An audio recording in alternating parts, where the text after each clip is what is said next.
With the deadline ending today and the NBA season starting tomorrow, I wanted to have a look at my standings, my predictions, and what I want to change, what I want to finalize. I did my standings videos, both videos about 4 or 5 weeks ago, and a lot has happened since those videos were made.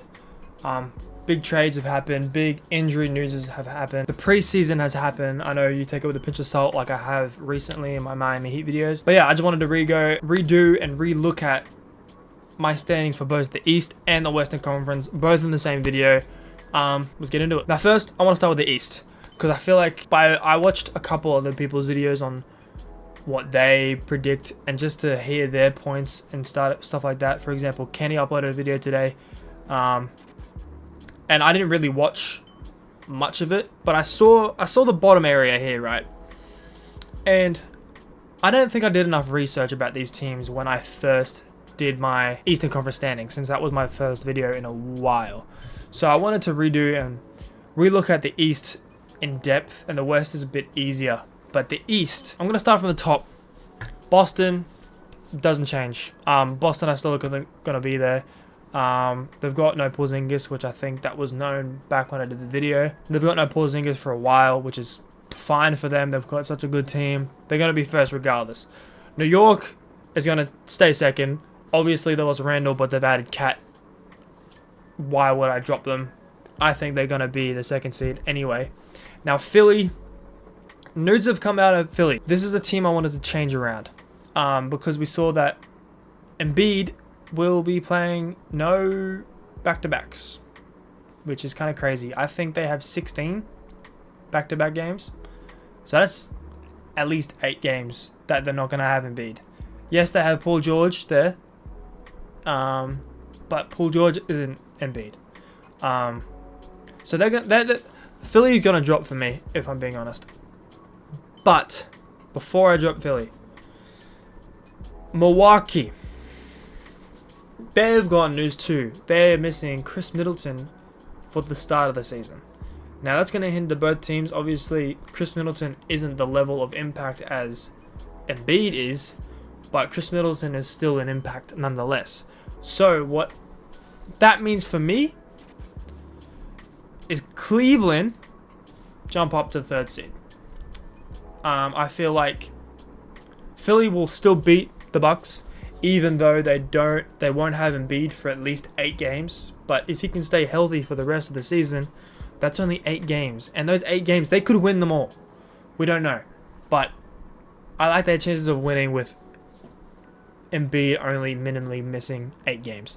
Then the Milwaukee Bucks having still a new chemistry between their 2 star players, and then an injury-prone player of Chris Middleton. So that's what my top 5 looks like. The East is a dogfight, man. It is a dogfight. Nothing compares to the West, though. But I wanted to change something. I did see this part of Kenny's video, just because I wanted to see where he put my team, the Miami Heat. Man, he's got some confidence in our team. I didn't when I made this list. But I saw the up-tempo pace. Not much, but it was up-tempo pace that we saw in preseason.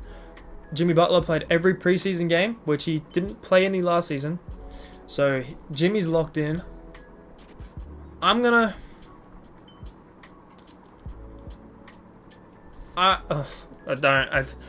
put them the 7th seed. I don't think we're making the playoffs. I think we'll make the postseason, but I don't know if we're going to make the playoffs. The Orlando Magic stays there. I'm excited to watch the Orlando Magic this season. Indy, there's nothing wrong with Indiana either. I don't think they added much. I've completely forgot. But I think this 3 can be changeable, but I don't think the Miami Heat's going to make the postseason.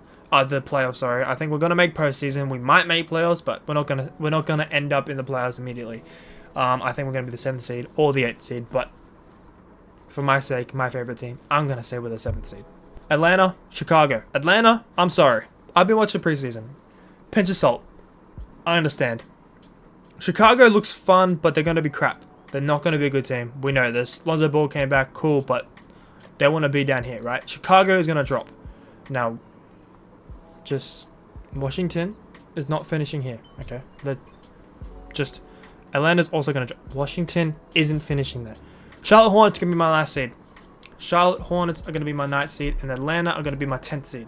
Atlanta obviously still have Trae Young. They got the first overall pick. They still got Daz and Daniels. They've got Clint Capella, Jalen Johnson. They've got a good team. But I feel like Charlotte Hornets going to be fun this season, man. But that's all relying on LaMelo's injuries. They got Brandon Miller. They got Sloan, the rookie, the French rookie. I forgot. I don't know how to pronounce his name. I apologize. They got Trey Man. But yeah, I feel like Charlotte and Atlanta are going to make the play-in. Now, the Washington Wizards, I feel like I put them too high. I had too much faith in them. I've watched so many other people's videos, so many other people's predictions, and what they're saying. Now, I thought I had some faith in Washington, man. They are a crap team, but you know what? No, they're not going to drop too much. Chicago goes up. Chicago, I think, are going to top this, and then Toronto are going to go 12th. No, I take that back. I'm sorry, Detroit fans. I apologize. Kate Cunningham is such a good player. You guys shouldn't be down there. Now, Toronto, a lot of their players saying that they're not going to, that this isn't their season. So that's just no faith.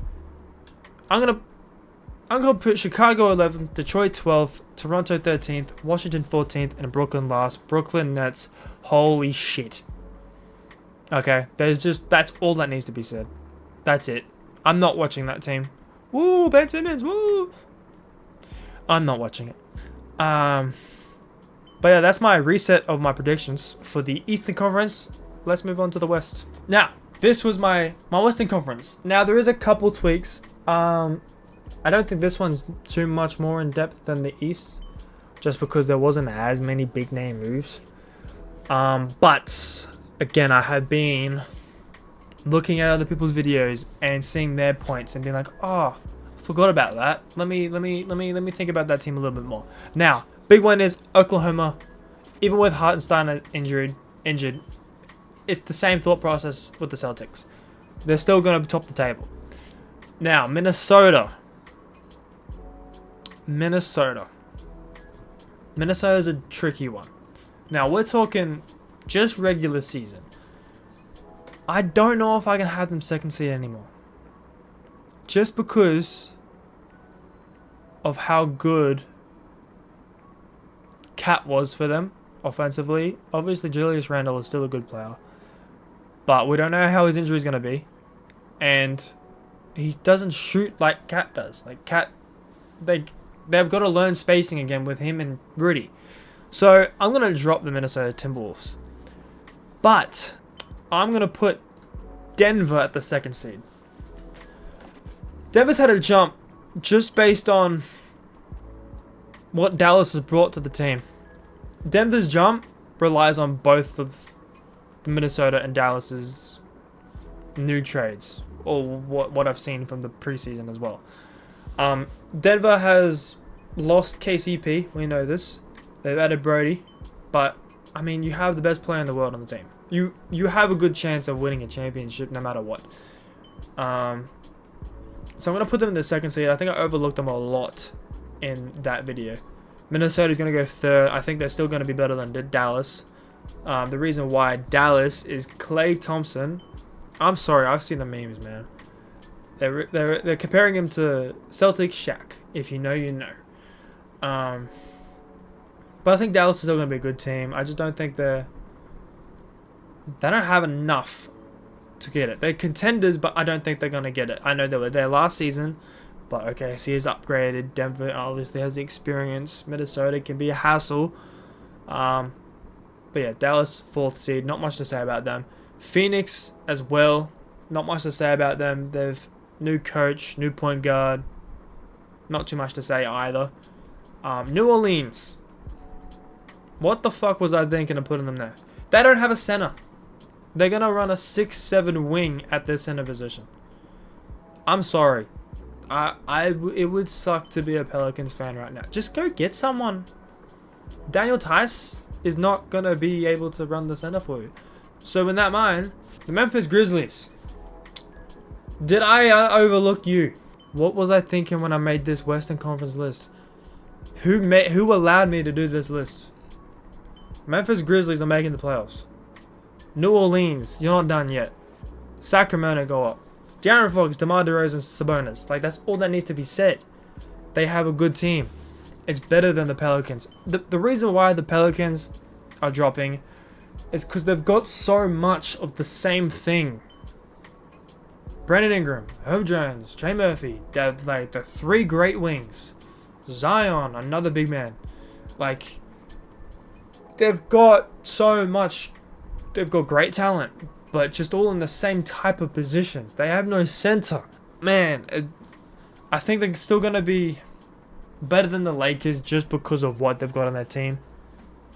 Obviously, the Lakers have LeBron, AD, Bronny James, Dalton Connect, D'Lo, Hachimura, Austin Reeves. Like, they've got a good team too, but I feel like the Pelicans... Matter of fact, I take that back. Los Angeles Lakers are the 8th seed, man. That's my swing. That's my swing, as Kenny said in his video. You got to take a swing. It wasn't a big swing, but it's a swing nonetheless. They're going to be 100% better than the Golden State Warriors, the Pelicans. Like, 1,000,000%. I'm sorry, Warriors fans, but Steph Curry's a great player, but the rest of the team is. Now. Big changes down here, actually, in the important area. LA Clippers. This isn't the final go. But just for now. Just for now. Not permanently, maybe. The LA Clippers are going to go down there for now. The Houston Rockets are going to top this area. The Houston and Golden State are going to be neck and neck. 100%. I like Houston team. They're very young. They're very good. I think Jalen Green just got signed to a interesting contract. Sengun got signed to a contract. Rookie extensions. They're set. I'm going to put the Spurs over the Utah Jazz. The Spurs, Chris Paul and Wemby is going to look so good. Harrison Barnes, Vassell, Zach Collins, Stephen Cassell. You know, some good players, but obviously still playing team. Unless they fucking somehow are amazing. But Houston and San Antonio, 11th and 12th. Utah Jazz is 13th. I feel like Utah is in an interesting spot down here. I feel like there's Houston and San Antonio, which are so close to getting to the 10th seed. Then there's Portland and LA, which are just horrible. And then there's Utah, which is just alright. You know, it's just okay. It's okay. You know, it's there. There's stuff to work with. You know, everything in mind with the Clippers. I'm still going to have them 14th. Obviously, the reason why they've dropped so far. When is Kawhi coming back? Is it in the first week? Is it in the first month? Or is it before All-Star break? We have no idea. He's out indefinitely. That could mean... That could be a career-ending injury, and we have no idea. It's not going to be. I hope it's not going to be. But it could be. But they still have James Harden, Zubac. You know, they've got better than the Portland Trail Blazers, who can't figure out who wants to be the guards on their team. They've got Anthony Simons. They've got Scoot Henderson, and one more. I can't remember it. There's another guard. Forget about it. They've got Mark Williams, who can't stay healthy. They've got Donovan Clingan, who looks really good. But I don't want the Clippers to be this bad. Back onto the Clippers, because they don't own their first round pick. If they're bad this season, OKC has a chance at Cooper Flag. That's not something I want to think about. That's gonna do it for this. That's gonna do it for this video, not episode. Do it for this video. I just wanted to touch on, redo it, reevaluate all the interesting trades happened after I recorded the video. But yeah, NBA season starts tomorrow. Weekly videos on recaps of the week of all games, not just the Miami Heat games. Maybe there'll be a video here and there if the games are good, but I want to kind of really reevaluate most games of the week that were good games. I'm not going to touch too much on the slow games. I'll still watch them nonetheless, but not every game is going to be incredible. Nonetheless, like, comment, subscribe, podcast soon. I know I keep saying podcast soon, but podcast soon.